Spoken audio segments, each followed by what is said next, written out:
એ મને થોડીક એલર્જી છે. ઓમ સદાશિવ સમારંભામ, હું બોલાવું ને એ પ્રમાણે બોલું. ઓમ સદાશિવ સમારંભામ શંકરાચાર્ય મધ્યમામ अस्मदाचार्य पर्यन्तां वन्दे गुरुपरम्पराम्.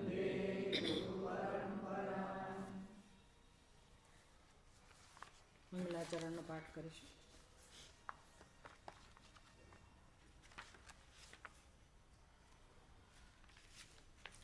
આદિનાથ શિવ સદ્ગુરુ અંતર્યામી અતિશય પ્રેમ ને વિનયથી ચરણે નામો શીશ વિષયાસક્તિ વિનાશને બુદ્ધિ નિર્મલ થાય નિજાનંદ પ્રગટે વળી નિષ્ઠા સુદૃઢ સદાય અવિનાશી આપવા કરજો કૃપા મહેશ માનવ જન્મ કૃતાર્થતા સિદ્ધતાય સવિશેષ ભક્તિ યોગને જ્ઞાનમાં સાધન પરમ વિરાગ એ વિરાગની સિદ્ધિમાં પ્રકટો પરમ અનુરાગ એ વિરાગની સિદ્ધિમાં પ્રકટો પરમ અનુરાગ. 36મો શ્લોક બોલીશું.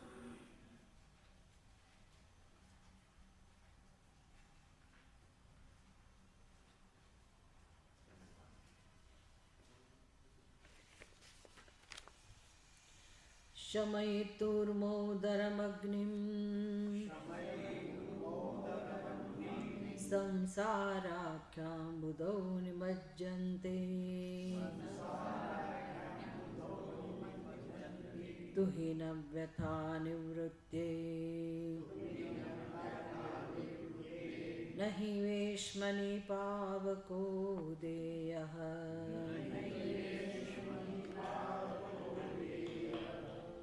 औदरम शमयितुम औदरम अग्निम शमयितुम संसाराख्याम्बुधौ निमज्जन्ते तुहिन व्यथा निवृत्ते वेश्मनि पावकः नहि देयः.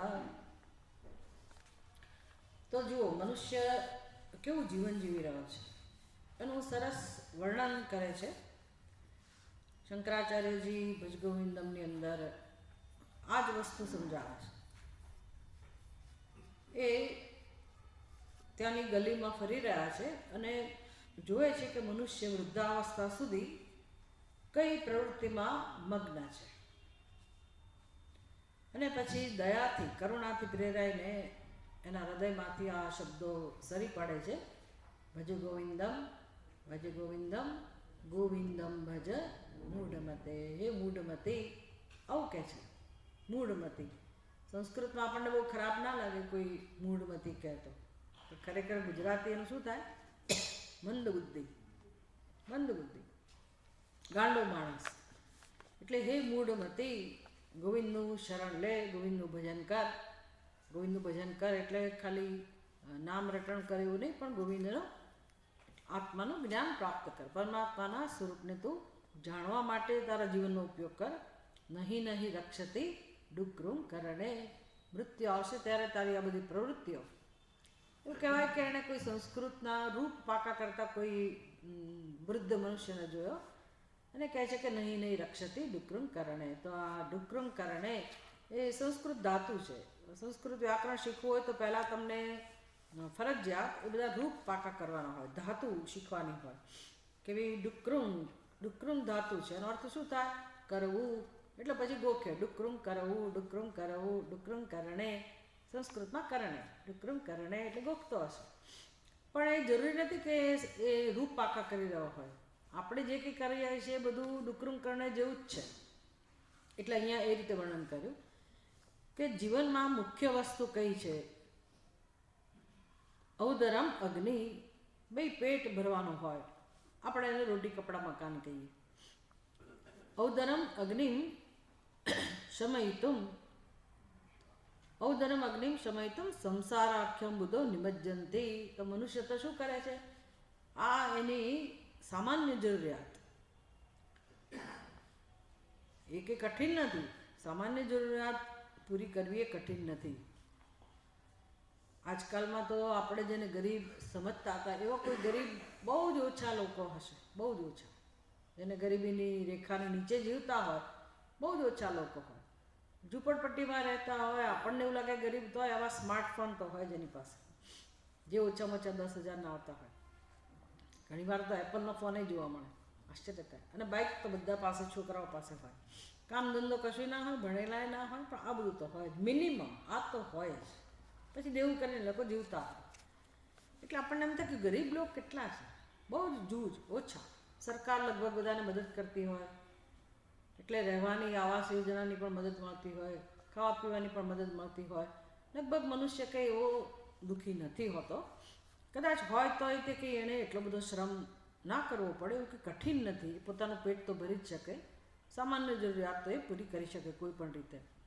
પણ માણસની જે જીવનની રીત કેવી છે, તો કે પેટની ભૂખ જે છે એનો અગ્નિ શાંત કરવા માટે એ સંસારામ બુધો નિમજ્જંતી, સંસાર સમુદ્રમાં એ ડૂબેલો રહે છે. એમાં ને એમાં જ પેટ તો ભરાઈ જ જાય છે. કોઈ એવું નથી હોતું, જે આ સત્સંગ કરવા આવતા એમાં કોઈ એવું નથી હોતું કે જેને રોટી કપડાં મકાનની તકલીફ હોય. એ બધી સમસ્યાઓ નથી હોતી. પછી હવે જે દુઃખ છે બીજા પ્રકારનું દુઃખ છે, પણ આખી જિંદગી ગઈ છે એમાં, તો સંસારાખ્યા બુધો નિમજ્જંતી. એટલે જે કર્મો કરે છે એ કર્મો એવી રીતે કરે છે માણસ, કે જેમ પેલી કઠિયારાને કે વાત છે ને, કે ભાઈ કઠિયારો લાકડા કેમ કાપે છે, આટલી બધી મહેનત કેમ કરે છે, તો કે જેથી એને ભોજન મળે, ખાઈ શકે. ભાઈ ભોજન કેમ કરે છે, તો કે લાકડા કાપી શકે, લાકડા કાપવાની તાકાત મળે. એટલે આખી જિંદગી આ જ ચાલે પછી. એટલે શું કરી રહ્યો છે મનુષ્ય, પોતાની જરૂરિયાતની પૂર્તિ માટે સામાન્ય જે શ્રમ કરવો જોઈએ એ ભલે કરે, પણ મોટા ભાગની પ્રવૃત્તિ એની, અથવા તો બધી જ પ્રવૃત્તિ કહી શકાય, કે છેવટે શેમાં એની પ્રવૃત્તિ હોય છે, બસ એનો આ અર્થકામ, એ પુરુષાર્થને સંતોષવામાં. એટલે એ પ્રવૃત્તિને કારણે થાય છે શું, અંબુધો નિમજ્જંતી, સંસારાખ્ય અંબુધો નિમજ્જંતી. આ સંસાર સમુદ્રમાં એ ડૂબકા ખાધા કરે છે. એટલે હવે તો આપણે આપણા જ જીવન વિશે ચિંતન કરવાનું છે કે આપણા જીવનમાં શું થઈ રહ્યું છે. જેટલા કર્મો કર્યા અત્યાર સુધી અને અત્યારે કરી રહ્યા હોઈએ, કે ભવિષ્યમાં પણ આપણે જે કરવાની યોજનાઓ હોય, એ બધા કર્મો છેવટે આપણને ક્યાં લઈ જાય છે, કઈ દિશા તરફ દોરી જાય છે, તો કે આપણા જ કર્મો આપણને નવો જન્મ અપાવે છે. એટલે પ્રવૃત્તિની પાછળ શું ગણતરી છે, શેના માટે પ્રવૃત્તિ કરીએ છીએ, કયા પ્રયોજનથી કરીએ છીએ, એ કશું જાણતા નથી, અને આમ નામ જીવન પૂરું થઈ જાય છે. તો તમે જીવન આખું ગુમાવ્યું. ગ્રંથકાર કહે છે કે મનુષ્યો પોતાનું જીવન આમાં ને આમાં પૂરું કરે છે, અર્થાત ગુમાવે છે, ખાલી પેટનો અગ્નિ, ઉદરાગ્નિની પૂર્તિ માટે. તો કહે છે કે તુહીન વ્યથા નિવૃત્તિ, ઠંડી લાગતી હોય તો લાકડું કોઈ બાળે, તાપણું કરે તો યોગ્ય છે, પણ પોતાનું ઘર જ આખું બાળી નાખે, ઝૂંપડી આખી કે જે કંઈ રહેવાનું ઘર હોય એ જ બાળી નાખે, તો કેવું કહેવાય? કોઈ કરે નહીં, પણ એવું કરે તો એ તો જરાય યોગ્ય નથી. નહીં વેશમની પાવકો દેહ, પોતાના ઘરને કોઈ બાળી નાખે એ તો વધારે પડતું છે. એટલે કરે જ નહીં કોઈ, આવું કરે નહીં, એ તો મૂર્ખતા ભરેલી વસ્તુ છે. તો શું સમજવાનું છે, તો કે જીવનમાં આપણે એવા કર્મો કેટલા કર્યા કે જે મારું કલ્યાણ કરે, જે સંસારમાંથી મને છોડાવે. એવા કેટલા કર્મો કર્યા, આખી જિંદગી આમાં પૂરી થઈ ગઈ. તો વસ્તુ તો મહત્વની શું હતી? ભગવાને જીવન આપ્યું છે તો શેના માટે? કે ફરી હવે મારે જન્મ લેવો ના પડે. હવે આવું કે આપણે પહેલી વાર નથી સાંભળતા. હું તો બધા સત્સંગમાં, સામાન્ય સત્સંગમાં, ભજનોમાં, એ બધામાં આ વસ્તુ તો હોય જ છે. પણ આપણે ખરેખર ગંભીરતાથી એવું વિચારતા નથી વ્યક્તિગત રીતે પોતાના જીવનમાં કે હું મારું જીવન કેવી રીતે વિતાવું છું, રોજની મારી પ્રવૃત્તિઓ કઈ ઈચ્છાને પૂરી કરવા માટે હું કરું છું, શું કામ કરું છું. લગભગ પૈસા કમાવા, પૈસા બચાવવા, કેવી રીતે એનો ઉપયોગ કરવો, અને પછી પૈસા કેવી રીતે વહેંચવા. મુખ્ય પૈસા, ધન માટે આપણે ધનનું મહત્ત્વ હોય આપણી બુદ્ધિમાં, અને પછી એની પાછળ અર્થ અને કામ, એટલે ઘર, બાર, પરિવાર, આ બધું પણ આવી ગયું. એટલે જીવનમાં આપણે શું પ્રાપ્ત કરી શકીએ, આ સિવાય શું કરી શકીએ? રોજબરોજના જીવનમાં આપણી જે આ સામાન્ય જે જરૂરિયાત છે એ પૂરી થઈ ગયા પછી આપણે શું કરી શકીએ એવું મનુષ્ય વિચારતો નથી. જો વિચારતો હોય તો ચોક્કસ એના જીવનમાં જુદા પ્રકારની પ્રવૃત્તિઓ હોય, કોઈ એને કહેવું ના પડે. એટલે માત્ર ધર્મનો ઉપયોગ પણ શેના માટે કરે? અર્થ અને કામ માટે, પુણ્ય પ્રાપ્ત કરવા માટે. એટલે પુણ્યથી પણ મારે જન્મવું તો પડશે જ. પુણ્ય ભેગું કર્યા પછી પણ જન્મવું તો પડશે જ. તો પાપ અને પુણ્ય બંનેમાંથી મારે મુક્ત થવું હોય તો મારે મારા જીવનની વ્યવસ્થા વિચારવી પડે કે મારા કર્મો હું કેવી રીતે કરું. એ વ્યક્તિએ પોતે જ નક્કી કરવાનું હોય. એટલે ગ્રંથકાર કહે છે કે વૈરાગ્ય માટે, વૈરાગ્યની શરૂઆત અહીંથી થાય છે કે મનુષ્ય પોતાના જીવનમાં આ પ્રકારના વિચારો કરે અને પોતે જીવનમાં સત્કર્મ તો ખરા, પણ સત્કર્મ એટલે સકામ કર્મો નહીં, નિષ્કામ કર્મ. અને એક બે નિષ્કામ કર્મ એવું પણ નહીં. લોકો એવું માનતા હોય છે કે અમે ઉપવાસ કરીએ છીએ, તીર્થયાત્રા કરીએ છીએ, દાન દક્ષિણા કરીએ છીએ એટલે અમે આધ્યાત્મિક થઈ ગયા, કે અમે ધાર્મિક થઈ ગયા, કે અમે મહાન થઈ ગયા. તો એની ભૂલ છે. એને ખબર નથી કે આ બધી પ્રવૃત્તિઓ દ્વારા જે પુણ્ય ઉત્પન્ન થાય છે એ પુણ્ય ભોગવવા મારે ફરી જન્મવું તો પડશે જ. કદાચ પુણ્ય વધી જાય ને તો મનુષ્ય કરતાં ઉપરની યોનિ પ્રાપ્ત થાય, દેવતા યોનિમાં જવું પડે. પછી તો કલ્યાણનો રસ્તો બંધ થઈ ગયો. પછી કર્મ કરવાની સ્વતંત્રતા પણ નથી. અમે એક બીજા ગ્રંથનું અધ્યયન કરીએ છીએ, એનું નામ છે અનુભૂતિ પ્રકાશ. એમાં હવે જે ચેપ્ટર શરૂ થયું કૌશિતકી ઉપનિષદ. વિદ્યારણ્ય મુનિ બહુ મોટા મહાત્મા થઈ ગયા અને બધા ઉપનિષદોએ પોતાની રીતે એણે રચ્યા કે જેમાં માત્ર બ્રહ્મ વિદ્યા હોય, બીજી બધી ચર્ચાની જરૂર નથી. જે સાધકને બ્રહ્મ વિદ્યામાં જ રસ છે એ રીતે ઉપનિષદનું અધ્યયન કરે. તો પોતે શ્લોકની સ્વતંત્ર રીતે રચના કરી છે. વસ્તુ તો એ જ હોય, ઉપનિષદમાં જે વ્યવસ્થા છે, જે સંવાદો છે એને ધ્યાનમાં રાખીને જ હોય, પણ આપણને ટૂંકમાં માર્ગદર્શન મળી રહે, રસ પણ પડે અધ્યયનમાં. એવી સરસ રીતે એમણે એ ઉપનિષદની એક પછી એક રચના કરેલી છે, પોતાના જ નિજાનંદ માટે, પોતાના સ્વાધ્યાય માટે, અને પછી બીજા કોઈને એમાંથી લાભ મળતો હોય તો ભલે લે. એમાં સરસ ઉપનિષદ શરૂ થયું, એનું નામ છે કૌશિતકી ઉપનિષદ. તો એમાં બ્રહ્મ વિદ્યાનો ઉપદેશ આપવાની ભૂમિકા કેવી રીતે તૈયાર થઈ? તો કે પ્રતરદન નામનો રાજા છે અને ઇન્દ્રએ એને પોતાના કામ માટે બોલાવેલો, સ્વર્ગમાં બોલાવેલો, પૃથ્વીલોકમાંથી એને સ્વર્ગમાં બોલાવેલો યુદ્ધ કરવા માટે. અને પ્રતરદન નિષ્ઠાથી, નિષ્કામ ભાવથી યુદ્ધ, સરસ રીતે યુદ્ધ કરે છે અને બધા અસુરોને હરાવે છે. ઇન્દ્ર ખુશ થઈ ગયા. ઇન્દ્ર ખુશ થઈ ગયા અને એને કહે છે પ્રતરદનને કે હે પ્રતરદન, હું તારા આ કાર્યથી અત્યંત સંતુષ્ટ છું. તારી વફાદારી, તારી સન્નિષ્ઠા, તારું સમર્પણ, એનાથી હું નિષ્ઠ છું, હું પ્રસન્ન છું અને હું તને વરદાન આપવા ઈચ્છું છું, તું માગી લે. તો ગ્રંથકાર સરસ સમજાવે કે ભાઈ પ્રતરદને પોતાના જીવનમાં આ જે કાર્ય કર્યું યુદ્ધનું, એમાં કોઈ જ સ્વાર્થ નહોતો. પૂરેપૂરી નિષ્ઠાથી એણે પોતાનું કર્તવ્યનું પાલન કર્યું અને ઇન્દ્રને જીત અપાવી, તો એ જે એનું અનુષ્ઠાન હતું એમાંથી જ એના જન્મો જન્મના પાપ નાશ પામ્યા, આ કર્મથી. એટલે કર્મનું કેટલું ઊંચું સ્થાન છે, કર્મનું કેટલું બધું મહત્વ છે જીવનમાં.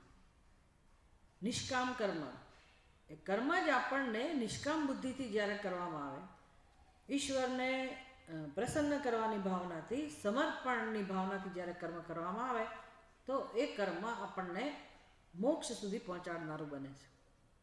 એટલે આપણે કર્મો કરીએ છીએ ખરા, પણ એ કર્મમાં કંઈક ને કંઈક લેવાની આપણી ગણતરી હોય છે. બસ આ એક બંધનનું કારણ છે. અને મનુષ્ય પોતાનો જે કિંમતી જન્મ, કિંમતી તક જે ભગવાને આપી છે એ ગુમાવે છે. નિષ્કામ કર્મ નથી શીખતો, સંતોષ માને છે, મેં આટલું દાન ધર્મ કરી લીધું, આટલી તપશ્ચર્યા કરી લીધી, આટલી તીર્થયાત્રા કરી લીધી, આટલા ઉપવાસ તપ વગેરે કરી લીધું, બસ એ બધું કરવામાં મજા આવે છે. એ તો ધર્મ છે, એ તો મનુષ્યના જીવનમાં હોવું જ જોઈએ, એના વગરનું જીવન જ ના હોય. પણ નિષ્કામ કર્મ એ કેટલી મોટી મહત્વની વસ્તુ છે. અને એકાદું કર્મ કર્યું એવું નહીં, આપણી બુદ્ધિ એવી બનતી જાય, આપણો વિવેક જાગૃત થાય, એમાંથી વૈરાગ્ય જન્મે. વૈરાગ્ય અહીંયા સ્પષ્ટ થાય છે કે આપણી અંદર વૈરાગ્ય છે કે નહીં. હું શું ખાઉં છું, હું શું પીઉં છું, મારા રહેણીકરણી કેવી છે, એ તો પછીની વસ્તુ છે. પણ અંદરના વિચારો કેવા છે આપણા, કેટલો વિવેક છે આપણી અંદર, અને હવે કયા પ્રકારની રુચિ છે જીવનમાં. અવિવેકને કારણે જ ખરેખર તો વિષયોમાંથી સુખ પ્રાપ્ત કરવાની રુચિ હોય, પણ જેને વિવેક પ્રાપ્ત થયો હોય, અને એ વિવેક પ્રાપ્ત થવા માટે તો ભૂમિકા તો એ છે કે જીવનમાં કર્તવ્યનું પાલન, નિષ્કામ કર્મ.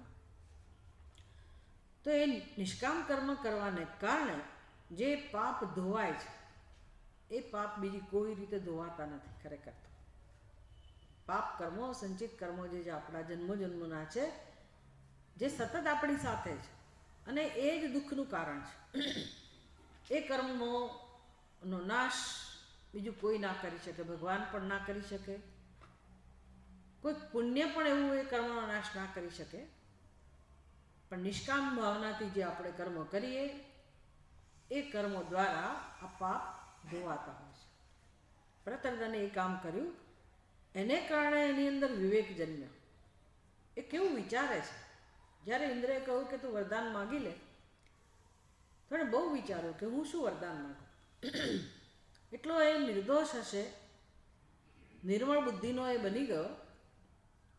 આ પોતે જે યુદ્ધ કર્યું નિષ્કામ ભાવથી, એને પરિણામે એને ફળ મળ્યું, અંતઃકરણ શુદ્ધિ. અંતઃકરણ શુદ્ધિ એટલે કે ખરેખર કોઈ અંતઃકરણ એવું પાત્ર નથી કે અંદર સફાઈ થાય. વિચારોની શુદ્ધિ, એના વિચારોની એટલી બધી શુદ્ધિ એને પ્રાપ્ત થઈ કે એ એવું વિચારી શક્યો, વિવેક કરી શક્યો કે ભાઈ મારા માટે હિતમાં કઈ વસ્તુ છે મને સમજાતી નથી, હું શું વરદાન માગું. વર એટલે જે શ્રેષ્ઠ છે એની માગણી. તું વર માગી લે એટલે શ્રેષ્ઠ વસ્તુ માગી લે. તો પ્રતર્દન વિચારે છે કે મારા માટે કઈ શ્રેષ્ઠ વસ્તુ છે એ મને ખબર નથી, અને મેં કે વરદાન માગ્યું નથી, ઇન્દ્ર આપવા ઈચ્છે છે, તો હું ઇન્દ્રને જ કહું કે તમે નક્કી કરો. અને ઇન્દ્રને કહે છે કે તમારે વરદાન આપવું જ હોય તો તમે એવું વરદાન આપો કે જે મનુષ્ય માટે હિતતમ હોય.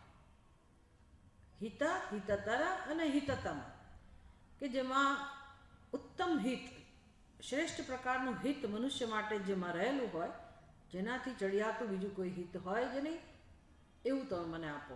એટલે ભાઈ ઇન્દ્રની જવાબદારી વધી ગઈ. ઇન્દ્રએ ઘણું કહ્યું કે બીજાને વરદાન જોઈતું હોય જ માગે, હું નક્કી ના કરી શકું. તો કે ના, મને આ સમજ નથી પડતી. મનુષ્ય માટે જે સૌથી કિંમતી વસ્તુ હોય, જેનાથી વધારે હિત હોય જ ના શકે, એવું જે પરમ હિત જેમાં સમાયેલું છે, એવું વરદાન આપો. પછી બહુ સુંદર વર્ણન કરે છે કે ઇન્દ્રએ એટલો બધો વિચાર કર્યો કે હિત કોને કહેવાય, મનુષ્ય માટે હિતકારી વસ્તુ કઈ છે? હિત એટલે આમ તો સુખ જ, દરેકને સુખમાં જ રસ છે. તો કે આ ઇહલોકની અંદર, પૃથ્વી ઉપર, મર્ત્યલોકની અંદર તો ખરેખર એવું સુખ કોઈને મળતું જ નથી જેને હિત કહી શકાય. વિચાર કરો, જેને હિત કહી શકાય, જેમાં મનુષ્યનું હિત હોય, જે સુખનો અનુભવ કરીને મનુષ્યનું હિત થતું હોય, એવું સુખ જ નથી મનુષ્યની અંદર. માનુષી આનંદ જે છે ને, તૈત્તરીય ઉપનિષદમાં જે એકમ આપવામાં આવ્યું કે મનુષ્ય કયો મનુષ્ય સૌથી વધુ સુખી છે, એનો એક એકમ આપવામાં આવ્યો. તો એ એકમના આધારે તો મનુષ્યના જીવનમાં એવું સુખ જ નથી. એટલે હિત કહી શકાય એવી હિતની કક્ષામાં આવનારું કોઈ સુખ મર્ત્યને મળતું નથી. તો કયું સુખ એના માટે હિત છે? પછી એમણે વિચાર્યું કે સ્વર્ગનું સુખ એ એના હિતમાં છે અને એ સ્વર્ગમાં જઈ શકે છે. મનુષ્ય પોતાના કર્મો દ્વારા સ્વર્ગમાં જઈ શકે છે. પણ પ્રતર્દને તો એવું માંગ્યું હતું કે ભાઈ હિતતમ વસ્તુ, એટલે તમને ખબર હશે કે ભાઈ આ સુપરલેટિવ ડિગ્રી, જેમ પ્રિય, પછી એનાથી ચડિયાતું પ્રિયતર, પછી એનાથી ચડિયાતું પ્રિયતમ, સૌથી પ્રિય. ભાઈ આ વસ્તુ ગમે છે, આ મને એના કરતાં વધારે ગમે છે, બસ આ તો અત્યંત પ્રિય છે. એવી રીતે હિત, હિતતર અને હિતતમ. આટલું બુદ્ધિમાન હશે પ્રતર્દન, નહીંતર એને સીધે સીધું કહી દીધું હોત કે ભાઈ આ પૃથ્વી પર સુખ નથી, તો એ જાણતો જ હશે. એ કહી શક્યો હોત કે ઇન્દ્ર રાજા, તમે મને તમારી સાથે બોલાવો, અહીંયા પરમેનન્ટ કરી દો, સ્વર્ગલોકમાં બોલાવો જ છે તો મને કાયમી કરી દો. રંભા, ઉર્વશી બધી છે ને અપ્સરાઓ, ગ્રીન કાર્ડ મળી જાય કરી દો. એણે માગ્યું નથી, એણે માગ્યું હિતતમ વસ્તુ. એટલે ઇન્દ્ર વિચારે છે કે ભાઈ આ સ્વર્ગનું સુખ મનુષ્ય માટે હિત તો કહી શકાય, પણ એનાથી ચડિયાતી વસ્તુ કઈ છે? હિતતર. ત્યારે આ વૈરાગ્યનું મહત્વ આવે છે. ભાઈ સ્વર્ગમાં આમનામ જવાતું નથી. સ્વર્ગમાં જવા માટે મનુષ્ય કેટલા બધા કર્મો કરે, કેટલી બધી તપશ્ચર્યા કરે, ખૂબ બધો સંઘર્ષ કરે. એમાં પણ યજ્ઞ યાગાદિનું અનુષ્ઠાન હોય, એમાં પણ તમારે કડક નિયમોનું પાલન કરવાનું હોય, પછી સ્વર્ગમાં સ્થાન મળે. હા, પૃથ્વી પર આ સુખ કરતાં એ સુખ થોડુંક સારું હોય છે, એમાં કોઈ શંકા નથી. પણ એનાથી એ ચડિયાતું સુખ એટલે શું? તો કે શ્રમ પણ ના કરવો પડે અને સુખનો અનુભવ થાય એવું સુખ. તો એ કયું સુખ છે? તો કે વૈરાગ્ય. વૈરાગ્યનું મહત્વ ઇન્દ્રને ધ્યાનમાં આવે છે કે આ વૈરાગ્ય જે છે મનુષ્ય માટે ચડિયાતી વસ્તુ છે, હિતતર છે. પણ પછી એ તો વૈરાગ્ય હોય ત્યાં સુધી શાંતિ હોય, પછી બીજી કામના જન્મી, બરાબર, અમુક વિષયોના માટે વૈરાગ્ય હોય.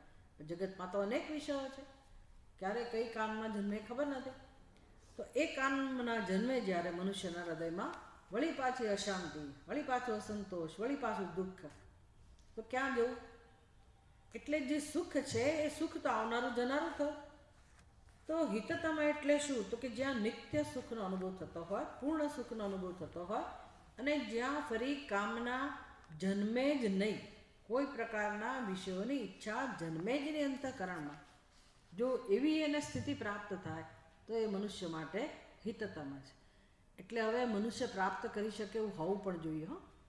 પ્રતર્દનના માધ્યમથી આપણને ઉપદેશ આપે છે કે કોઈ પણ મનુષ્ય એ પ્રકારનું સુખ પ્રાપ્ત કરી શકે એવી વ્યવસ્થા હોવી જોઈએ, એવું સામર્થ્ય હોવું જોઈએ. એટલે કે મનુષ્ય માટે એ વસ્તુ લભ્ય હોવી જોઈએ.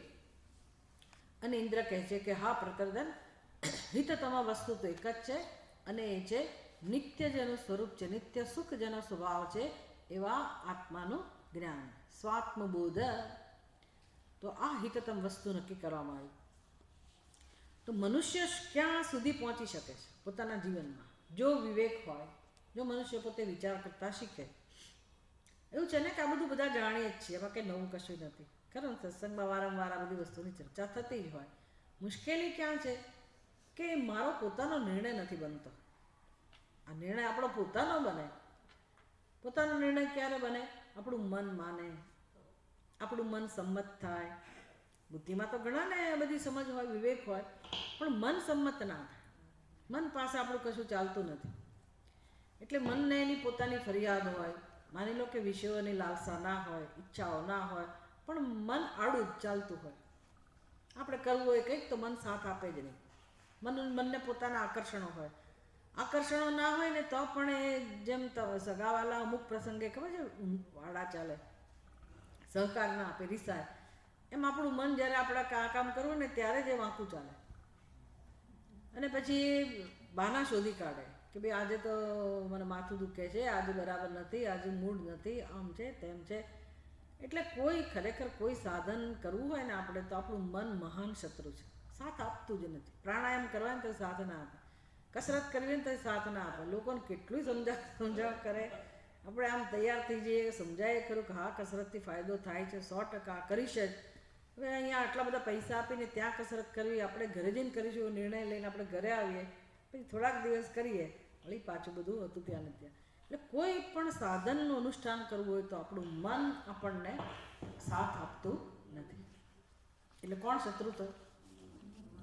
ભગવાને મનમાં બનાવ્યું છે એવું મન? ભગવાને નથી બનાવ્યું. ભગવાને મન તો માત્ર સુખનો અનુભવ કરવા માટે આપેલું છે. અંદરનું કરણ છે ને, અંતઃકરણ. ભગવાનનું કામ તો કેમ જીવને આનંદનો અનુભવ કરાવો એ માટેનું સર્જન કરેલું છે. હવે આપણા મનમાં જે પ્રશ્નો છે એ આપણે જાણતા નથી, અને મનની અંદર જે બધી જાત જાતની કામનાઓ જન્મે એને આપણે સાચી માની અને પછી એ કામનાઓની પૂર્તિ માટે આપણું આખું જીવન ખપાવી દઈએ છીએ. આખું જીવન નહીં, જન્મો એક જ કામ કરીએ છીએ. અને એ જે કર્મ કરીએ છીએ એ જ વળી પાછા આપણને બાંધે છે, જેની ચર્ચા આપણે આગળના દિવસોમાં કરી કે કેવી રીતે માણસ બંધાય છે, મુક્ત કેમ થવો. તો મનુષ્યનો જન્મ મુક્તિ માટે છે. આવું જો આપણે સમજીએ, બરાબર બુદ્ધિથી સમજીએ, પછી મનની સાથે કામ લઈએ. એટલે મનની સાથે કામ લેવા માટે ઘણા બધા સાધનોના આચરણની જરૂર પડે. ઘણી બધી મદદ જોઈએ, સહાય જોઈએ, ઈશ્વરની કૃપા જોઈએ, શાસ્ત્રની સહાય જોઈએ. આપણા મનમાં પણ શ્રદ્ધા હોય, ભક્તિ હોય, બધા સાધનો છે એના માટેના. પણ એક નિયમ તો જીવનમાં બનવો જોઈએ કે મારે મારા મનને અનુકૂળ બનાવવાનું છે. અને એની પ્રક્રિયા ક્યાંથી શરૂ થાય કે ભલે ઈચ્છાઓ જન્મે પણ બધી જ ઈચ્છાઓ પૂરી કરવી એવો કોઈ નિયમ નથી. તો હું અહીંથી કામ શરૂ કરું, ઈચ્છાઓ પૂરી ન કરવી. એના માટે પછી દમઃ, શમઃ, ઉપરતિ, તિતિક્ષા, શ્રદ્ધા, સમાધાન શંકરાચાર્ય શીખવાડે છે ને. હવે તમે કોઈ પણ સાધનમાં માનતા હો, ભક્તિમાં કે યોગમાં કે સેવામાં કે જ્ઞાનમાં, તમને જે સાધન રુચિકર લાગતું હોય, કોઈ પણ સાધન કેમ ના હોય, શંકરાચાર્યજી કહે છે કે તમારે આ સંપત્તિ તો ભેગી કરવી જ પડશે. જીવનમાં આ કામ તો કરવું જ પડશે. કઈ સંપત્તિ? બધા આવો જ જવાબ આપે, ષટ સંપત્તિ. ભાઈ ષટ સંપત્તિ તો ષટ સંપત્તિ નથી, સંપત્તિ 4 જ છે. સાધન ચતુષ્ટય, 4 સાધન છે. અને અધિકારી કોણ છે મોક્ષનો? શંકરાચાર્યજી કહે છે સાધન ચતુષ્ટય સંપન્ન અધિકારી. અધિકારી કોણ છે? જે સંપન્ન છે. ભાઈ આપણે જેમ વ્યવહારમાં કહીએ છીએ ને કે આ માણસ ખાધે પીધે સુખી છે, સંપન્ન છે, એની પાસે બધું છે, ધન વગેરે છે, ધન છે, મિલકત છે, પ્રતિષ્ઠા છે, એ સંપન્ન માણસ. સાધન સંપન્ન કહે ને, એની પાસે બધું જ છે, પ્રાપ્ત કરેલું છે. એવી રીતે મોક્ષનો અધિકારી સાધન સંપન્ન હોવો જોઈએ. પણ કયા પ્રકારની સંપત્તિ? સાધન ચતુષ્ટય. સાધન ચતુષ્ટય સંપન્ન 4 પ્રકારની સંપત્તિ હોવી જોઈએ. પહેલી સંપત્તિ કઈ છે? આ તો બ્રેડ એન્ડ બટર કહેવાય. મોક્ષ જેને પ્રાપ્ત કરો જેના માટે, બરાબર ને? વિવેક. વિવેક એટલે શું? એના વિવેક સમજવા માટે જ 8 દિવસના પ્રવચનો જોઈએ, 7 દિવસના.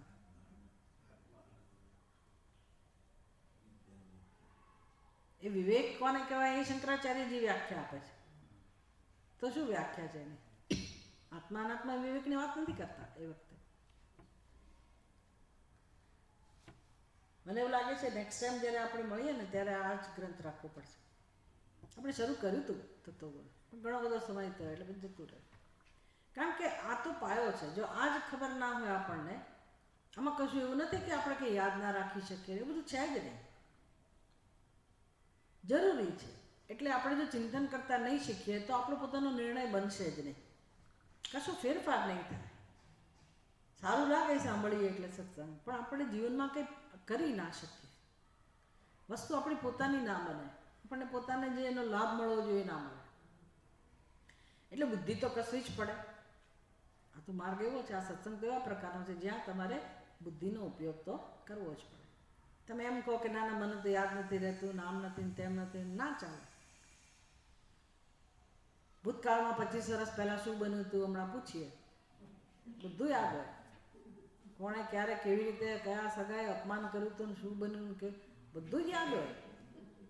ચાવી ક્યાં મુકાઈ જાય છે યાદ નથી રહેતું, પેલું બધું યાદ હોય છે. એટલે કે સાવ આપણે ભૂલકણા નથી. નિત્યાનિત્ય વસ્તુ વિવેક, શંકરાચાર્યજી સમજાવે છે. વિવેક, નિત્યાનિત્ય વસ્તુ વિવેક, એની ચર્ચા મેં આ દિવસોમાં જ કરેલી છે, આગળના દિવસોમાં. ભાઈ નિત્ય વસ્તુની સાથે સંબંધ નથી આપણને, નિત્ય વસ્તુમાં રસ નથી, તો પછી નિત્યાનિત્ય વિવેક શું કામ કરવાનો? શેમાં આપણને શેમાં રસ છે? બધાને સમાન રૂપે શેમાં રસ છે? પશુ પક્ષીઓનો પણ સમાવેશ કરેલો, બધાને શેમાં રસ હોય જીવનમાં મને કહો? સુખમાં. ખરું ને? સુખમાં. તમારે સુખ શબ્દ વાપરી શકાય, તમે શાંતિ શબ્દ વાપરી શકો, તમે પ્રેમ શબ્દ વાપરી શકો, તમે આનંદ શબ્દ વાપરી શકો, તમે મુક્તિ શબ્દ વાપરી શકો કે નહીં? કે જરૂરી નથી કે શાસ્ત્રોની ભાષા જ વાપરવી. નવું કશું છે જ નહીં. આપણી જ વાત છે, આપણું જ અધ્યયન છે. ખરેખર તો આપણા વિશે ચિંતન કરવાનું છે. રસ કેમ ના પડે? કેમ રસ ના પડે? આપણી જ વાતો છે. ખાલી ગ્રંથનું નામ જુદું જુદું હોય, ભગવદ્ ગીતા હોય કે પછી પ્રકરણ ગ્રંથ હોય કે પછી ઉપનિષદનું નામ હોય, વાત વિષય કોણ હોય? કોઈ પણ ગ્રંથનું અધ્યયન કરતા હોઈએ તો વિષય કોણ હોય? આત્મા. હુંની જ વાતો. નથી ગમતું કે કંટાળો આવે છે તેનું કારણ એક જ છે કે આપણે નથી ગમતા. ખાટલે મોટી ખોટ એવું કહે ને, જીવનમાં મોટી ખોટ કઈ છે? આપણે જ આપણને ગમતા નથી. તકલીફ ત્યાં છે. જો એ ગમવા માંડીએ આપણને, તો દુનિયામાં કોઈ તાકાત એવી નથી કે આપણને દુઃખ આપી શકે, દુઃખનો અનુભવ થાય. આ જ મોટી ખોટ છે. આપણને આપણા માટે કોઈ આદર નથી, આપણા માટે કોઈ પ્રેમ નથી, આપણામાં કોઈ રસ નથી. તકલીફ ત્યાં છે. તો ક્યાં રસ છે? રસ તો ઘણો બધો છે, પણ ક્યાં છે? જગતમાં. પણ કેમ એવું છે? પહેલો રસ ક્યાં છે? અહંકારમાં. અહંકારમાં રસ છે, ખરો ને? એટલે સંઘર્ષ છે ચાર બાજુ. પછી અહંકારને કંઈ ઓળખતા નથી આપણે, એટલે અહંકાર જેમ કે એમ આપણે કરીએ છીએ. અને મન બિચારું પછી એવું બની ગયું છે. એટલે આપણે તો ખરેખર અહંકાર, મન, બુદ્ધિ આ બધાના માલિક આપણે છીએ. નથી અહંકારને ઓળખતા, નથી મનનો રોલ જાણતા કે મન પાસે શું કામ કરાવી શકાય, નથી બુદ્ધિનું મહત્વ સમજતા. બધાની વાત છે, આખા જગતની વાત છે. અમારા સ્વામીજી દ્રષ્ટાંત આપે કે ભાઈ કૂતરું પૂંછડી પટપટ આવે તો ઇટ્સ ઓકે, એ યોગ્ય છે. પણ પૂંછડી કૂતરાને પટપટ આવે માની લો તો કેવું લાગે? સમજાય છે વસ્તુ? પૂંછડી કૂતરાને પટપટ આવે કેવું વિચિત્ર લાગે. આપણી એવી દશા છે. મન આપણે પટપટાવી તો જુદી વાત છે. ચાલો ભાઈ આજે મનના ઈચ્છા થઈ તો મેં પૂરી કરી, એ બરાબર છે. આપણે માલિક છીએ એવું નથી. આપણી સ્થિતિ કેવી છે? મન કે એમ આપણે કરીએ છીએ. મન આપણને પટપટાવે છે, મન આપણને નચાવે છે. મન ક્યારેક આપણને હસાવે છે ને ક્યારેક રડાવે છે. મનનો બધો ખેલ છે. એટલે મનની શક્તિ એટલી બધી વધી ગઈ છે કે આપણું ચાલતું જ નથી. ખરેખર મન કરતાં ચડિયાતું કોણ છે? બુદ્ધિ. એટલે બુદ્ધિ સંચાલન કરનારી હોવી જોઈએ ને, અને મને અનુસરવું જોઈએ. મન એનું અનુસરણ કરે એવી વ્યવસ્થા છે ખરેખર તો. અને હું નક્કી કરું, મારી બુદ્ધિમાં હું નિશ્ચય લઉં કે મારે આમ કરવું છે, અને મન સાથ આપે જ એવું હોવું જોઈએ. એની બદલે ઘણું બધું બુદ્ધિમાં આપણે ડાપણ હોય, ઘણું બધું વિચારીએ કે આ હવેથી ન ખાવું જોઈએ, આમ ના કરવું જોઈએ, આ બરાબર નથી, પેલું બરાબર નથી, કાલથી હું બરાબર 4 વાગ્યા ઉઠીને આ કરીશ, તે કરીશ. અને સવારે ઉઠીએ ત્યારે કોણ જવાબ આપે? કોણ જવાબ આપે? આજે નહીં, હવે આજે બરાબર રાત્રે ઊંઘ નથી આવે, કાલે ઉઠીશ. કોઈ દિવસ મન સાથ આપતું નથી.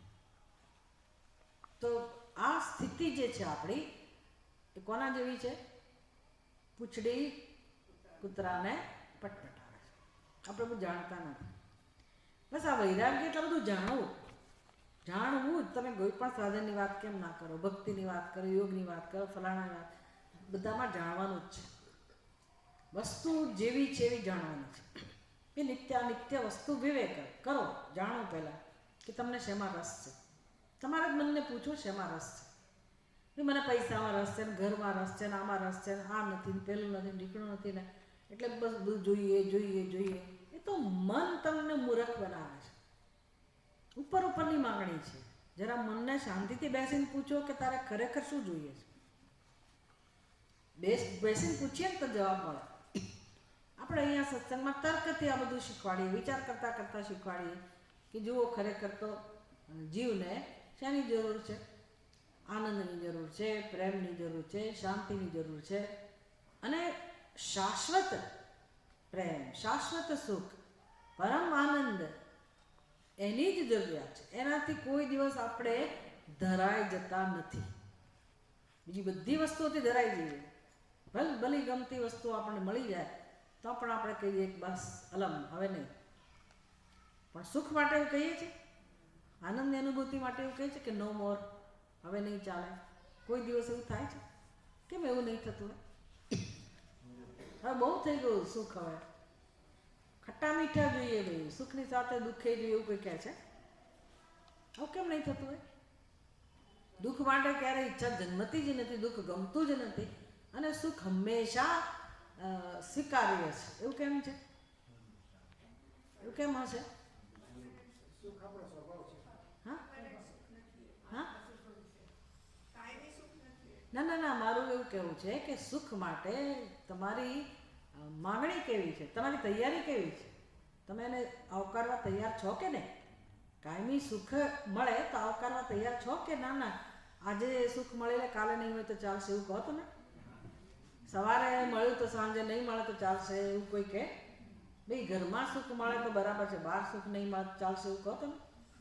અંદર ઘરમાં હો કે બહાર હો, મિત્ર સાથે હો કે શત્રુ સાથે હો, સવારે હો કે સાંજે હો, સાજા હો કે માંદા હો, કોઈ પણ અવસ્થામાં કેમ ના હોઈએ, આપણને શું ગમે? સુખ જ ગમે. સાચી વાત છે કે આપણો સ્વભાવ છે. તકલીફ શું છે? પ્રશ્ન શું છે? આપણી તકલીફ શું છે? જીવની તકલીફ શું છે? આવું સુખ મળતું નથી. સમજ પડે ને? કોઈને મળતું નથી. મહેનત ના કરે તો ના મળે, સમજ્યા? કોઈ એવું નથી કે મહેનત નથી કરતું. બધા મહેનત કરે છે. જન્મોથી મહેનત કરે છે. આખી જિંદગી મહેનત કરે છે. બધા પ્રયત્નો કરી ચૂકે છે, પણ આ સુખ મળતું નથી. અને જીવનમાં જરૂરિયાત કઈ છે ખરેખર? અંત સમયે સમજાય છે, વૃદ્ધાવસ્થામાં સમજાય છે કે જરૂરિયાત કઈ છે? એક જ છે. રોટી કપડાં કરતાંય વધારે મહત્વની જરૂરિયાત હોય તો કઈ જરૂરિયાત છે? આ સુખ કે પ્રેમ. તમે વૃદ્ધને પૂછો ને, ઘણા વૃદ્ધો બિચારા રડતા હોય કે મને તમે બહુ બધી વાનગી નહીં આપો તો કંઈ વાંધો નહીં, દાળ રોટી આપો તો મને પ્રેમથી આપો, મારી પાસે કોઈ બેસે. હવે એક વૃદ્ધાવસ્થામાં એને સમજાવું કે મારી જરૂરિયાત પ્રેમ જ છે. વૃદ્ધાવસ્થામાં કબૂલ કરે છે ને કે કશું નહીં મળતા ચાલશે. વિવેક કરે તો અત્યારે ના સમજી શકાય કે વૃદ્ધ અવસ્થામાં જો પ્રેમની જરૂરિયાત હોય, અત્યારે કઈ છે? બાલ્યાવસ્થામાં કઈ જરૂરિયાતો, યુવાવસ્થામાં કઈ જરૂરિયાતો? જીવનની દરેક અવસ્થામાં જીવની મુખ્ય જરૂરિયાત કઈ હોય? સુખ જ હોય, પ્રેમ જ હોય. અને નિત્ય સુખ એકમાત્ર આપણી જરૂરિયાત છે.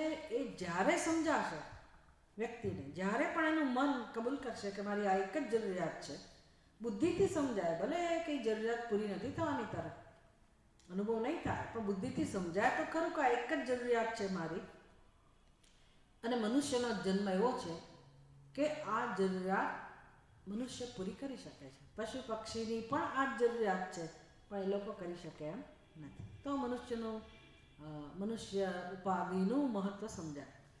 પછી આપણને પ્રેમ કરતા થઈએ કે ભાઈ ભલે ઊંચા હોઈએ, નીચા હોઈએ, જાડા હોઈએ, પાતળા હોઈએ, બેડો હોઈએ, સુડોળ હોઈએ, ગમે તેવા હોઈએ, કાળા હોઈએ, કુબડા હોઈએ, લોકોને જે દ્રષ્ટિથી જોવી હોય દ્રષ્ટિથી હું મનુષ્ય છું, દેટ્સ ઇટ. અને હજી બુદ્ધિ ચાલે છે, પડે ને, ભલે મંદ બુદ્ધિ હોય પણ બુદ્ધિને આપણે તેજસ્વી બનાવી શકીએ. બુદ્ધિ તો સારી જ હોય છે, પણ જીવનમાં જે અનુભવો થયા ને એને કારણે બિચારી બુદ્ધિ કામ કરતી બંધ થઈ જાય.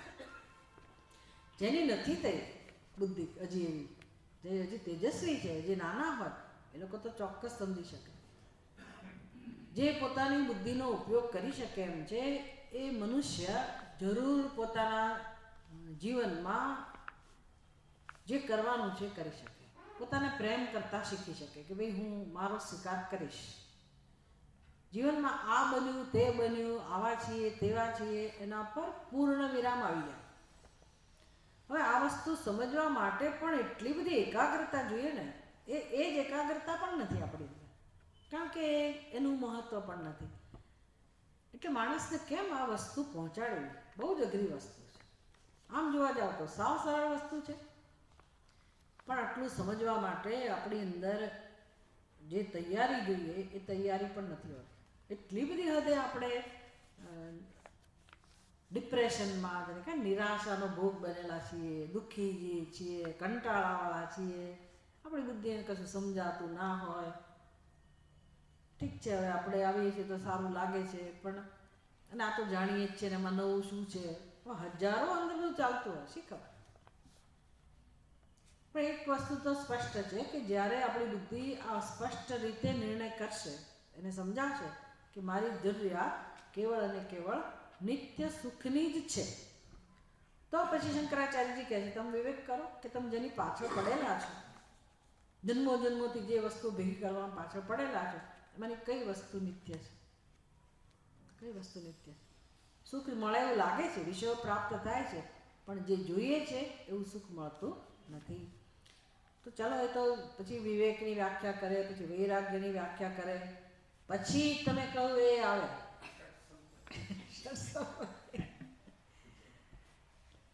પછી ક્ષમા, દમ, પછી પરતિ, તિતિક્ષા, શ્રદ્ધા, સમાધાન.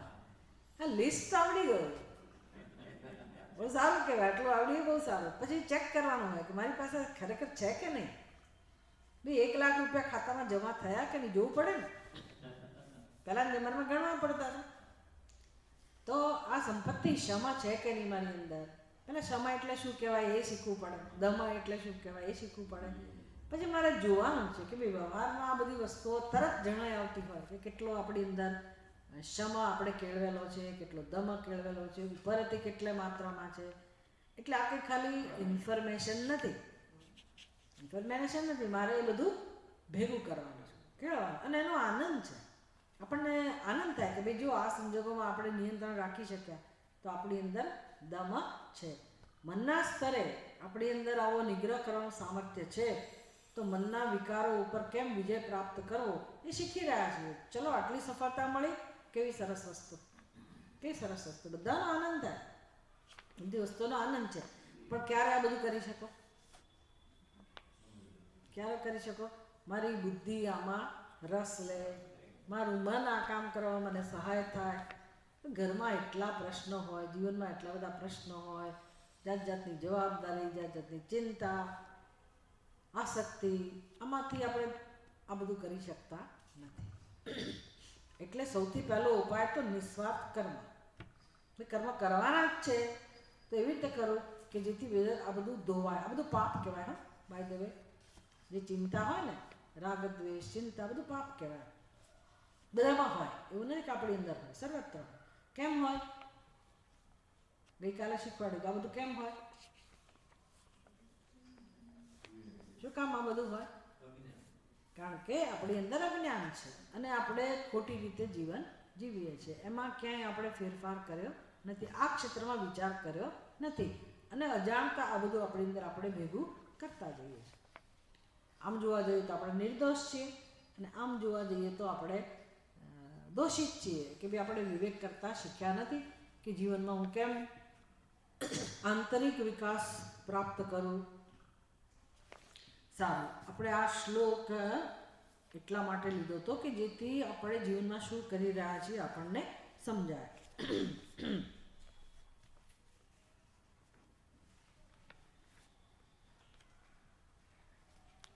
36, 37, 38 ત્રણેય શ્લોકનો સારની ચર્ચા થઈ ગઈ. એટલે બહુ સરસ રીતે તમે જો તમારી પાસે આ પુસ્તક રાખજો, તમારી રીતે સમજવાનો પ્રયાસ કરજો. કેવી રીતે સમજાવે છે જીવનની વ્યવસ્થા. આવૃત્ય પરિત્યક્તા અર્થા સુખાભાસમ જનયંતિ અત્યંત પરિત્યક્તા પરમાનંદાય કલ્પંતે. બે વિષયો ભોગવીને થાકી ગયા. વિષયો હવે છોડી દીધા, આપણે ભોગવાયેલા વિષયોને પણ છોડી દીધા. તો પણ એમાંથી જે જરા તરા સુખ મળે છે એ બુદ્ધિ તો રહે જ છે. એવી ભ્રાંતિથી મનુષ્ય વળી પાછો એ છોડેલા વિષયોને પાછો ભોગ્યા કરતો હોય. વિષયો પછી પોતાનું સ્વરૂપ, વિષયોનું સ્વરૂપ પણ કેવું છે? નાશવંત. એટલે એ ભોગવવાને યોગ્ય પણ નથી હોતા.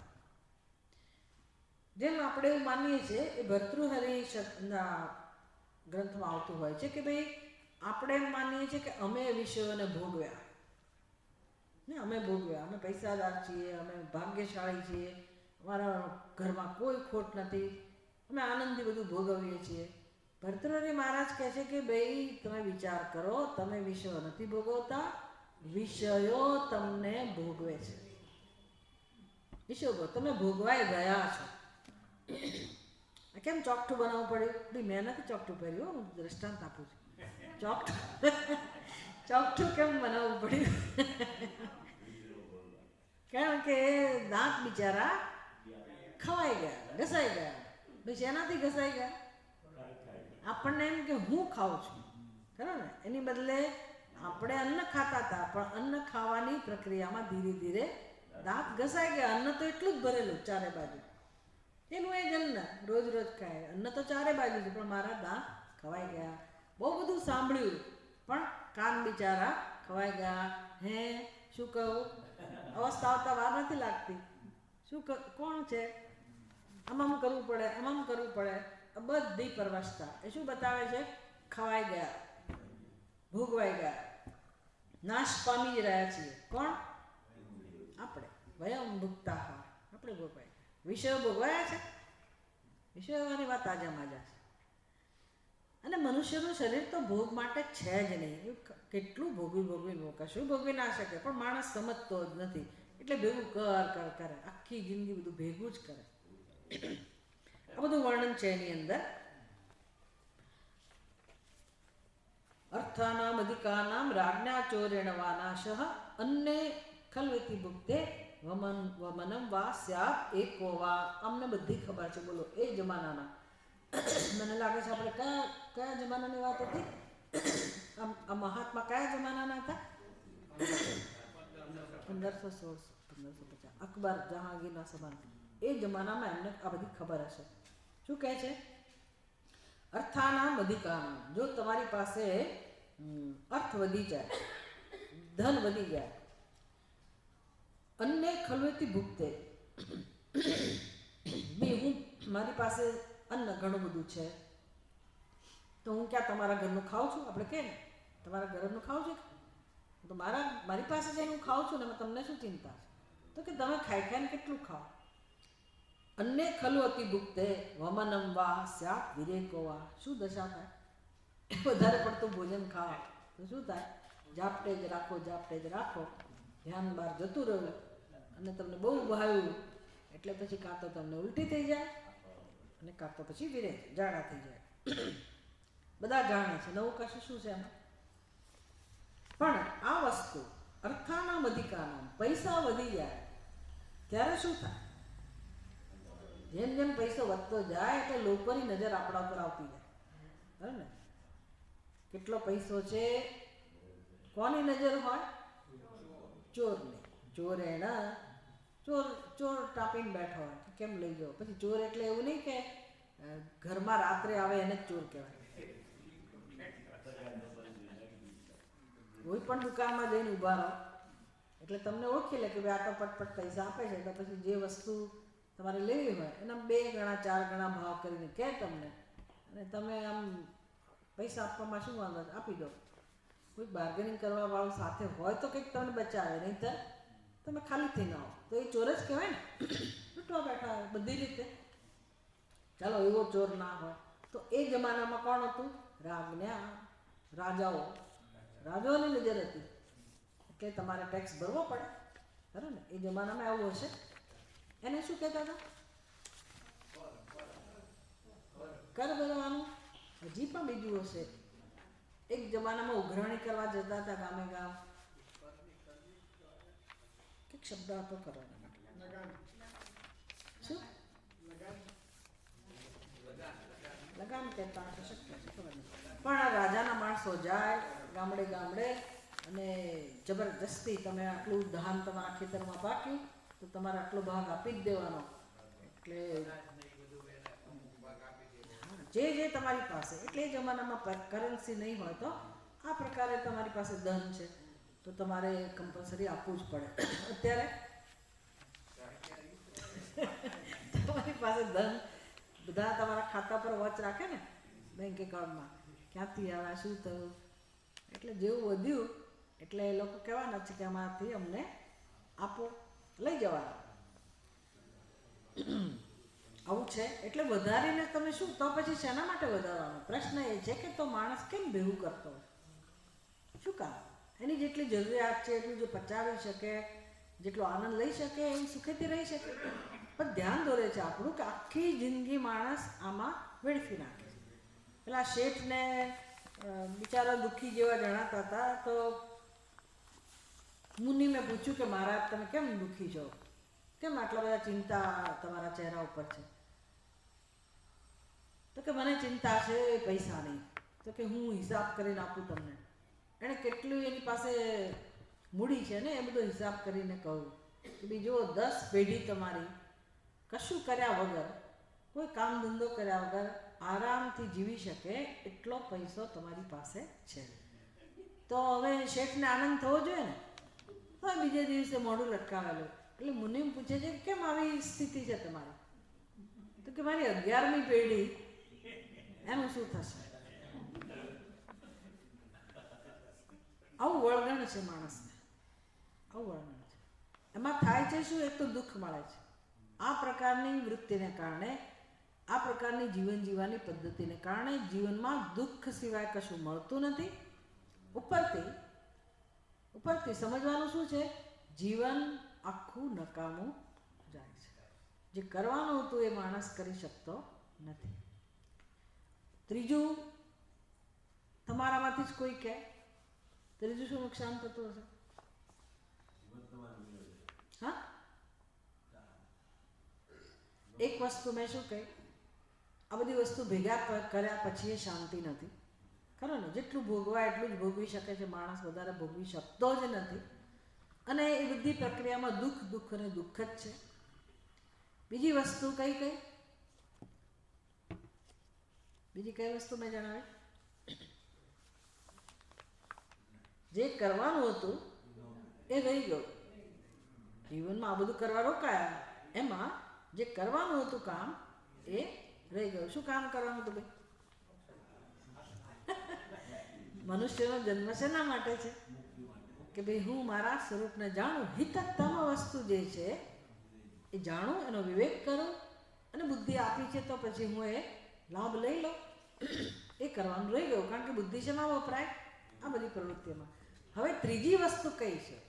તમે કેટલું ચિંતન કરી શકો છો એ પ્રમાણે તમે જવાબ આપી શકો. ત્રીજી કઈ વસ્તુ? ત્રીજું નુકસાન કયું? એ તો વાત થઈ ગઈ, એ તો વાત કરી. હા, વેરી ગુડ. ત્રીજી વસ્તુ કઈ છે કે આ બધું જે ભેગું કર્યું ને, જે કરવાનું તે ના કર્યું, ન કરવાનું તે કર્યું, એમાં સંસ્કાર જમા થયા. બરાબર ને? સંસ્કાર જમા થયા.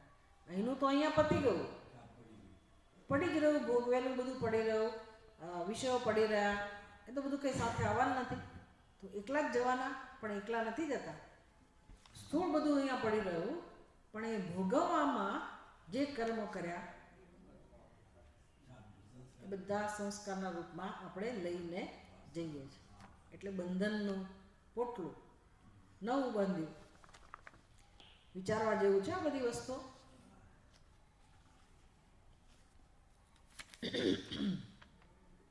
40મો શ્લોક આપણે જોઈએ.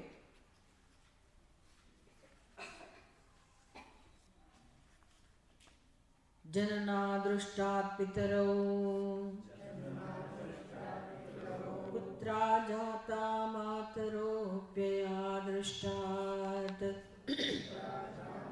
માતરોપ્યયા દૃષ્ટા કલહા દૃષ્ટા જ્ઞાતયઃ ઇતિ નિર્ણિતે કિમેષ્ટવ્યમ.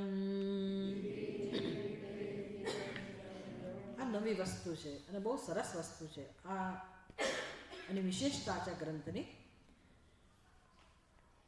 તો દીક્ષિતજી સમજાવે છે, જનના દૃષ્ટાત પિતરૌ, જનના દૃષ્ટાત પિતરૌ અપ્યયા દૃષ્ટાત પુત્રાઃ જામાતરઃ કલહા દૃષ્ટાત જ્ઞાતયઃ ઇતિ નિર્ણિતે કિમેષ્ટવ્યમ. તો તમારા જીવનમાં જે કોઈ પણ મનુષ્ય કેમ ના હોય, દરેકના જીવનમાં કેવી રચના છે. બી જન્મ થયો, દરેકનો જન્મ થયો, તો જન્મ કોનો ક્યાં થયો એ આપણે નક્કી નથી કર્યું. નક્કી કર્યું છે? એટલે રાવણને પણ ઘણું એમ થયું કે હું એવા ગ્રહો હોય ત્યારે જન્મ લઉં. બધું સેટ કર્યું એણે એના નિયંત્રણમાં. અને શનિ મહારાજે એ જ વખતે પગ લાંબો કર્યો. કોઈના હાથમાં નથી કે હું કયા સમયે જન્મ લઉં, કયા માતા પિતા પસંદ કરું. કોણ મેળવી આપે છે? પ્રારબ્ધ. એટલે કે મનુષ્યનું જન્મ લેવાનું પ્રારબ્ધ હોય છે. કોઈ ઝૂંપડપટ્ટીમાં જન્મે, કોઈ ધનવાન કુટુંબમાં જન્મે, ચાંદીની ચમચી સાથે કોઈ જન્મે, કોઈ બિચારો જન્મ્યા પછી માતાએ ના હોય, પિતા ના હોય. કોણ ક્યાં જન્મે છે, ક્યારે જન્મે છે, કેવી સ્થિતિમાં જન્મે છે, કોઈ જાણતું નથી. પણ કેમ એવું છે? અમુકનો જન્મ અમુક જ જગ્યાએ છે, થાય છે. એનું શું કારણ છે? પ્રારબ્ધ. ખરું ને? પ્રારબ્ધ. પ્રારબ્ધ. પ્રારબ્ધ એટલે શું? ભગવાન નક્કી કરે છે. બે પૂર્વમાં મેં કયા કર્મો કર્યા હશે, શુભ કર્મો અથવા તો અશુભ કર્મો, એને અનુરૂપ જન્મ પ્રાપ્ત થાય છે. માતા પિતાનો સંયોગ થાય છે. હવે આ તો આપણે જાણતા હતા. પછી કહે છે કે કલહા દૃષ્ટા જ્ઞાતયઃ પુત્રા જામાતરો અપી અપ્ય દૃષ્ટા. અપ્ય એટલે ખર્ચ, ધનનો ખર્ચ. પૈસા જેટલા ભેગા કર્યા હોય એ ધનનો ખર્ચ કરવાનું પણ પ્રારબ્ધ હોય છે. વન્ડરફુલ. તમે ગમે તેટલી મહેનત કરી હોય અને પૈસા કમાયા હોય કે વારસામાં પૈસા મળ્યા હોય, પણ એ પૈસો ક્યાં ખર્ચાશે એનું પણ પ્રારબ્ધ હોય છે. મોટે કામ પુરુષાર્થ પણ હોય છે, પણ પ્રારબ્ધ હોય છે. તો અહીંયા કવિ કહે છે કાં તો દીકરો લઈ જાય અને કાં તો જમાઈ લઈ જાય. કન્યાને આપવું પડે ને, જમાઈ લઈ જાય અને કાં તો પછી પુત્રાદપી ભાજામ ભીતિ, દીકરો લઈ જાય. મારે ધંધો કરો, મારે આમ કરું તેમ કરું છે. એ પણ આપણા હાથમાં હોતું નથી. એટલે હવે સંતાન નથી એ માણસને તો આનંદ થવો જોઈએ ને. તો એટલે તમારા પૈસા બચી ગયા.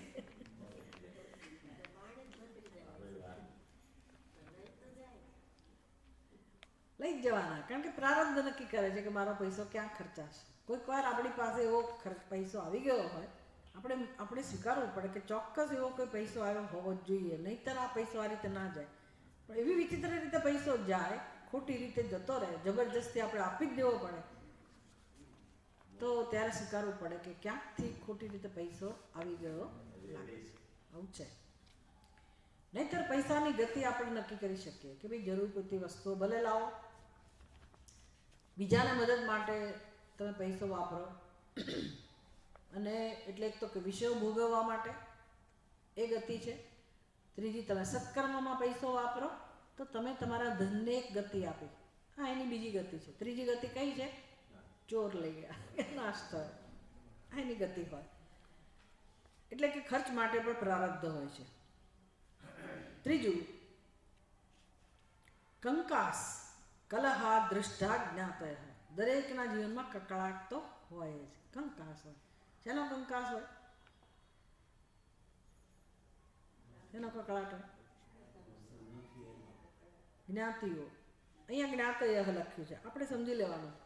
ભાઈ ઘરમાં પતિ પત્ની શાંતિથી રહેતા હોય તો પછી કંઈક સંતાનોની ચિંતા હોય, એના ઘરમાં ક્યાંક કકળાટ હોય તો એ તમને સ્પર્શે કે ના સ્પર્શે? દીકરીને પરણાવી ભાઈ ત્યાં જે કકળાટ ચાલતો હોય તો તમે સુખેથી રહી શકો? એટલે નજીકના જે કંઈ સગા સંબંધીઓ હોય એનો બધો જે પ્રશ્ન હોય, સમસ્યાઓ, કકળાટ હોય, બધો તમને સ્પર્શે. કાં તો તમારા પોતાના જીવનમાં કકળાટ હોય. કોઈ એવું હોય નહીં કે ન કકળાટ હોય, લગભગ બધાના જીવનમાં કંઈક તો અશાંતિ હોય જ, કલહ હોય. એનું શું કારણ? એનું કારણ શું હોય? પ્રારબ્ધ. આપણે કહીએ છીએ ને, એના માટે કયા શબ્દો છે? પડ્યું પાનું નિભાવવું. કહીએ ને, પડ્યું પાનું નિભાવે. શું કરીએ? છૂટકો જ નહીં. પડ્યું પાનું એટલે ભાઈ અમારા નસીબમાં લખાયું જ હશે. પ્રારબ્ધ એટલે સહન કરે બિચારો માણસ. તો જીવનનો સાર શું છે? જો બધી જ વસ્તુઓ હોય, જન્મ પણ પ્રારબ્ધથી મળે છે, શુભ અશુભ કર્મથી. જે ધન ભેગું કર્યું એ ધન ખર્ચાય છે પણ પ્રારબ્ધથી. અને જે જીવન મળ્યું છે, જીવનમાં પણ અશાંતિ છે, કલહ છે, એ પણ શેને કારણે છે? સગા સંબંધીઓ સાથે. કારણ કે એકલા તો જીવતા નથી ને, કોઈક તો હોવાનો જ ઘરમાં. જેની સાથે જીવતા હો એને કારણે એની સાથે સંઘર્ષ હોય, ક્લેશ હોય, પણ કેમ તમને એ જ ભટકાયા, એ જ કેમ મળ્યા? એની ભાષા આવી ગઈ, એ જ લોકો કેમ મળ્યા? શું કારણ હતું? પ્રારબ્ધ. તો આમાંથી કઈ વસ્તુની ઈચ્છા રાખવા જેવી છે? તમારું તો કંઈ ચાલતું જ નથી ને, બધું પ્રારબ્ધથી જ મળે તો તમે શું ઈચ્છો? એવું કહેવાય છે કે લતા મંગેશકર આટલી મોટી સિદ્ધિ પ્રાપ્ત કરેલી, અને કેટલું આપણને એમ થાય કે હા હા કઈ કક્ષાની વ્યક્તિ, કે સરસ્વતી એના પર કેટલી બધી કૃપા કરતા હશે, કે કેટલું સુંદર એની પાસે હતી બધી કળાઓ. એને પૂછવામાં આવ્યું કે તમે આવતા જન્મમાં ફરી લતા મંગેશકર બનવા ઈચ્છો? એને ચોખ્ખી ના પડી. ના પડે ભાઈ, આવું કેમ? એવું નહીં હોય. કહે છે કે બધા કંટાળેલા છે પણ કોઈ કબૂલ નથી કરતું. એમણે કબૂલ કર્યું કે ભાઈ લતા મંગેશકર પોતે જ જાણે છે લતા મંગેશકરના પ્રશ્નો, એનું દુઃખ, એની સમસ્યા. એટલે જે મહાન સિદ્ધિએ પહોંચેલા છે બધા જાહેર કરે છે કે આ કેવી રીતે સિદ્ધિ પ્રાપ્ત થઈ છે, એમાં કંઈ ભલીવાર ખરેખર નથી. તો શું ઈચ્છો તમે? એટલે આપણને આ ગ્રંથકાર પૂછે છે કે તમે જો તમારા જીવનમાં આ બધું સમજાય છે ને કે માતા પિતામાં બધું આવી ગયું, એ બધા કોને કારણે પ્રાપ્ત થયા? પ્રારબ્ધથી. પૈસો બધો ભેગો કર્યો, ખૂબ બધી મહેનત કરી, લાલસાથી, નિષ્ઠાથી, અને એ ખર્ચાય છે પ્રારબ્ધથી. અને જે જીવન જીવવું જ પડે છે, નથી ગમતા એવા લોકોની સાથે, એ પણ શું? પ્રારબ્ધ. એટલે હવે તમે આમાંથી શું જોઈએ છે? તમારે શું તમે ઈચ્છવા યોગ્ય શું છે એવું પૂછે છે. કેમ ઈષ્ટે? ના, આ ત્રણમાંથી આમાંથી કશું ઈચ્છવા યોગ્ય નથી. તો પછી વૈરાગ્ય પ્રાપ્ત થવો જોઈએ કે ના થવો જોઈએ? શું વાત છે? વૈરાગ્ય કેળવો જોઈએ કે ના કેળવો? એટલે બુદ્ધિને સમજાવવાની રીત છે. નિર્ણય આમનામ નથી થતો. જ્યારે આપણે આવું વિચાર કરીએ ને, આપણે પોતે જ આપણી બુદ્ધિને સમજાવીએ કે તને શું લાગે છે, આમાંથી કઈ વસ્તુ ઈચ્છવા યોગ્ય છે. શું છે? કશું ઈચ્છવા યોગ્ય નથી. તો કોણ બચે છે કે જેની ઈચ્છા કરવી જોઈએ? કઈ વસ્તુ બચે છે? જો સાવ જ આવું હોય કે કશું ઈચ્છવા યોગ્ય જ નથી, એનો અર્થ કે સુખની કોઈ સંભાવના જ નથી, એનો અર્થ એવો થયો તો આ શાસ્ત્રની જરૂર નથી. કારણ કે સાબિત થઈ ગયું આમાંથી કશું ઈચ્છવા યોગ્ય નથી, તો પછી મારે દુઃખી થઈને મરવાનું. પણ હવે કરીશું શું? પાછું જન્મ હોવી પડશે, વળી પાછું આ બધું આવવાનું છે. તો હવે શેના માટેની ઈચ્છા રાખવી જોઈએ? હવે તમે કહી શકો કે મોક્ષ માટે. હવે શું ઈચ્છવું જોઈએ? કે મોક્ષ. તો પછી મોક્ષ મળે ક્યારે? આ બધા પ્રત્યે વૈરાગ્ય જન્મે ત્યારે. તો વૈરાગ્ય સારો કે ખરાબ? વૈરાગ્યમાં નવું શું કરવાનું છે? ભોગવી જ રહ્યા છે દુઃખ, તો એનું જે કારણ છે જાણો, બસ. તો પછી ફરી એના માટે કોઈ નિર્ણય ના થાય. એટલે જાગો, ઉઠો, ઉત્તિષ્ઠત, જાગ્રત, પ્રાપ્ય વરાન નિબોધત. વરાન નિબોધત એટલે મનુષ્ય તરીકે તમને જે જન્મ મળે મોટું વરદાન છે. તમે એનો ઉપયોગ કરો, બુદ્ધિનો ઉપયોગ કરો અને મોક્ષ માટે તૈયાર થઈ જાઓ. બાકીના શ્લોક આપણે આવતીકાલે જોઈશું. ઓમ પૂર્ણમદ પૂર્ણમિદં પૂર્ણાત પૂર્ણમુદચ્યતે પૂર્ણસ્ય પૂર્ણમાદાય પૂર્ણમેવાવશિષ્યતે. ઓમ શાંતિ શાંતિ શાંતિ. હરિ ઓમ. શ્રી ગુરુભ્યો